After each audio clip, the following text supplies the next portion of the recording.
Hello everyone, hope you're all well, and thanks very much for all the support with my videos, likes, shares and comments. I'm very grateful.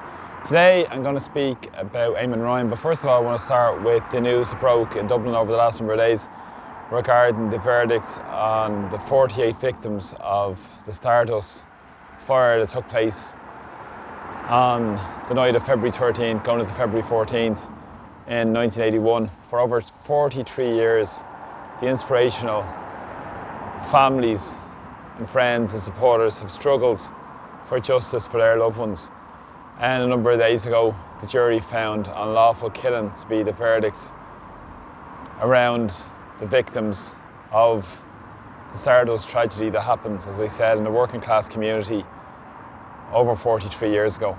Now there was people from outside Dublin involved, caught up in that tragedy as well, that died as well, and many more have passed away in the last few years.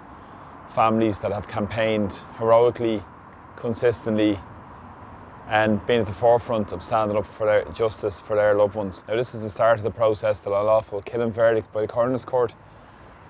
Now there will be a state apology. It has to go much further than that. There has to be proper redress for the victims, and also the impacts of a criminal case should be pursued around finding responsibility for this disgraceful action on a working class community. As I said, this happened in a working class community in Dublin, around Coolock, Artane area. And be sure, in Ireland, it shows the classism at play in Irish society.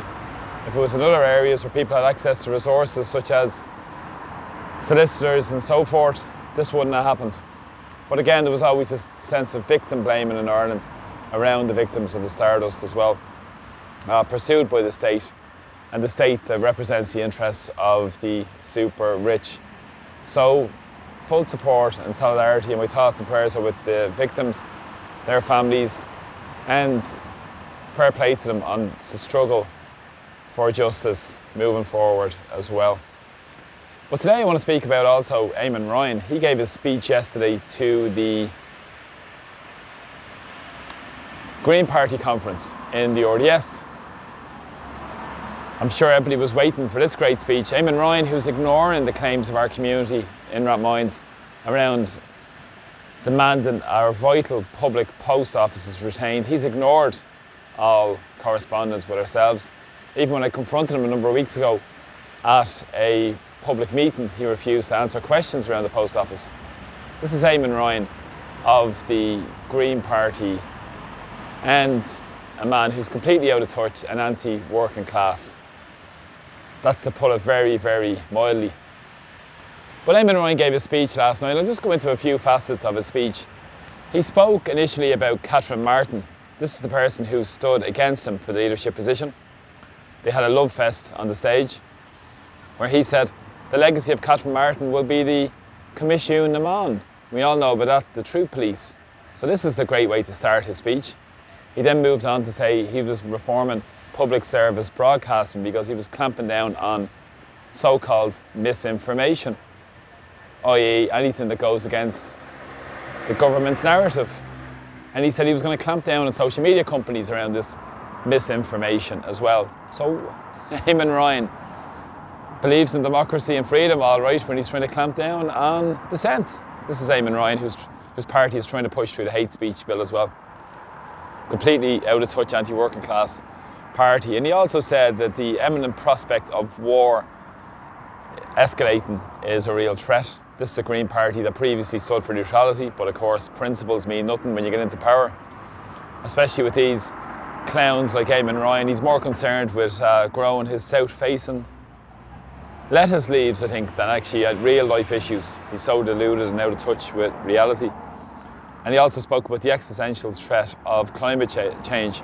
Well, I would argue there's an existential threat of the policies of the Green Party that's forcing more people into poverty.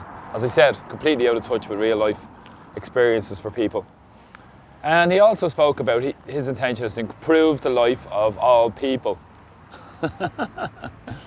Really, this is complete and utter propaganda from Eamon Ryan. Of course, he got 30 minutes on RTE last night to spout this.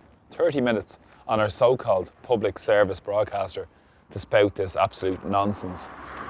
So as I've said, Ryan continued on and spoke around the great benefits that the Green Party has brought to Ireland. He's also spoken about which has forced more people into homelessness, hundreds of thousands on waiting lists, hospital waiting lists. Trolley counts are going off the charts in Ireland.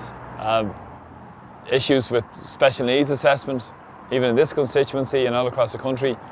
People not accessing proper services they need and support and public health nurses and so forth as well. And then he also spoke that it's 40,000 houses a year will help solve the housing crisis. No words. No words. Record evictions, record homelessness, record rents, record house prices, Eamon. This is your legacy. And he also spoke about building communities. Isn't that remarkable? He's trying to shut a post office in Rathmines, but no, Eamon's trying to build communities. And he also spoke about immigration, and he paid homage to Roderick O'Gorman, Minister for Disintegration and so-called community disengagement. That's what it should be renamed, this department. He said he wanted a fair and efficient migration system, and he also said that a lot of people who were protesting were nihilists, which means that they have no value on life, which is probably typical of Eamon Ryan's policies, I'm sure, with more and more people being forced over the edge and into poverty and devastation because of his government's policies. But of course, Eamon Ryan won't blame himself. He'll blame everybody else for his policies. So he also spoke about the politics of scepticism. He said Ireland wasn't a bad country to live in. Ireland could be a great country if it served the people, not the 1% or super rich that Eamon Ryan serves, even with his corporate green agenda. And he also spoke about the push for peace. Isn't this ironic when this is the same government that's trying to erode our triple lock, erode Irish neutrality and drive us towards more militarism and more war? So Eamon Ryan got 30 minutes on the national air broadcaster last night in Ireland to spout this nonsense, and hopefully nobody fell for it. I doubt it. It's great that actually more and more people are fully aware of the dangerous policies of the Green Party. I'm all for better investment in public transport, better issues around the environment and those issues as well, but not Eamon Ryan and all the government parties' corporate climate agenda, which is all about control and taxing the working class out of existence, not to mention the attacks it's had on people driving around the city as well. So thanks for joining me today.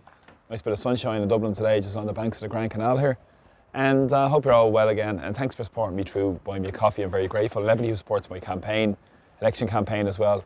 I've met so many over the last number of weeks and gotten great support in the doors as well. So please support my campaign as well if you can through GoFundMe. The link will be in the comments as well.